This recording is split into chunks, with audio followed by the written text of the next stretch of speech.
Guys, how's it going? Welcome to another episode of my vlog. So today I'm going to be talking about boundaries in a relationship. So how, important it is to set certain boundaries in your relationship. I call it self-policing because we don't like policing other people. We're not getting paid, and if we're not getting paid, we're not going to do any extra work. So yes, not policing your partner, but your partner self-policing, and you also self-policing in terms of drawing boundaries against inappropriate behavior. So one of the things that I see that comes up a lot is maybe your partner will have a friend of the opposite sex, and that friend may be pushing the boundaries for what you think is acceptable, but your partner may not think it's acceptable. Yes, I've seen a lot of these situations, and oftentimes it's a guy-girl friendship, and the guy says, just my friend, you can even meet her, I've known her for a while, and the girlfriend still feels some type of way about that particular girl. Maybe she's cool with the other girls or the other female friends that he has,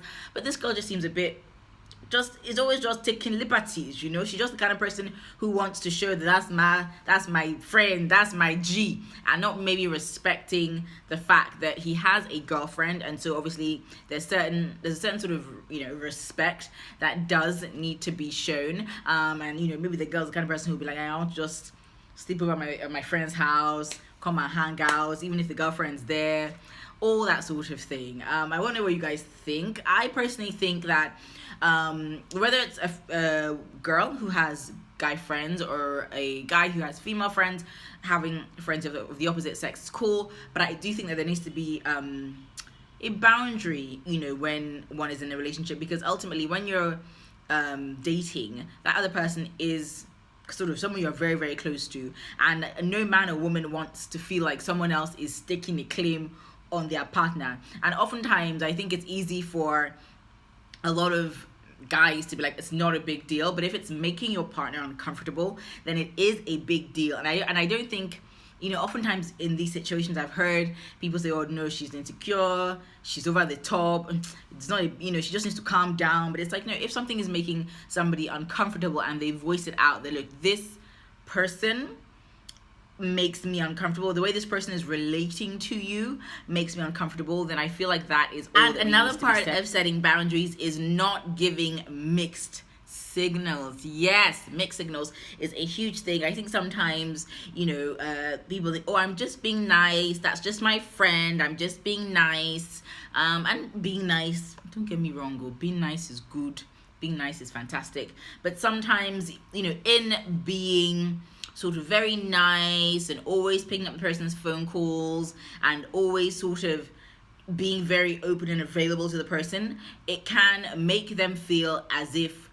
oh, maybe, especially if they have a crush on you. Like, yeah, there's been situations I've seen some life where maybe someone has a crush on somebody else, and let's say a guy has a girlfriend and another girl has a crush on the guy, and the guy's like, oh, I'm just being nice. It's like, okay, bros, this you're being nice, it has to have a cutoff point, because what is nice to you, to the other person, is a green light. And if your partner can see that this person is actually just using style to get close to you and stay in your life, and is feeling some type of way, and you're saying you're just being nice, that is obviously going to cause conflict in your relationship in the long run. Obviously there's a female, I'm not just saying guys, before you guys come from me, as girls also do that kind of behavior, but whether it's the guy or the girl, I think that it's just not progressive. Because in terms of having a relationship, you want to have a long, healthy and happy relationship, and all these other things are distractions.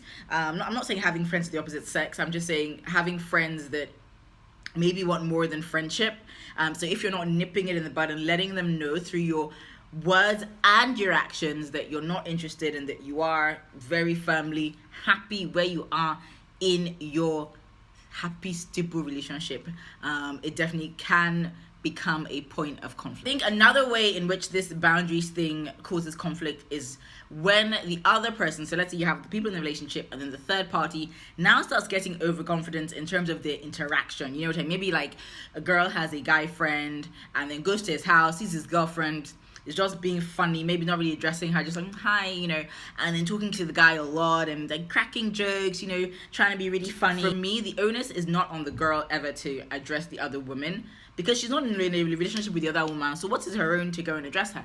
The onus is actually on the guy, the boyfriend, to be like, listen, you know, this is my girlfriend, and you know, you need to respect her. Yes, we're cool, we're friends, but you can't just behave like that. And if you do, well, I really don't know if I can continue being your friend, because it's not on. I don't think the onus is ever on the woman to fight another woman. That's one thing I'm totally against. Like, it's really ratchet to me, and it's really unnecessary. The person who you are committed to is your boyfriend. Do you understand? So if there's anything that's not gelling in your situation, it's your boyfriend you will meet. It's not. So if anybody out there is actually facing this issue where they feel like, you know, their partner is not exercising boundaries with other people in terms of members of the opposite sex, or even maybe it's a friend that they have, or you know, whatever it may be, you just feel like, listen, this is not okay, and it's sort of affecting the way that you feel, affecting the relationship, I would always say approach it in a really calm way. Don't be upset. Just try to find a time when you're both maybe in the house together or in a quiet place, and you know, don't say I want to talk to you about something. That's really not the best way, because the person will really have their guard up. But just say, listen, you know, this situation that happened on XYZ day had me feeling some type of way.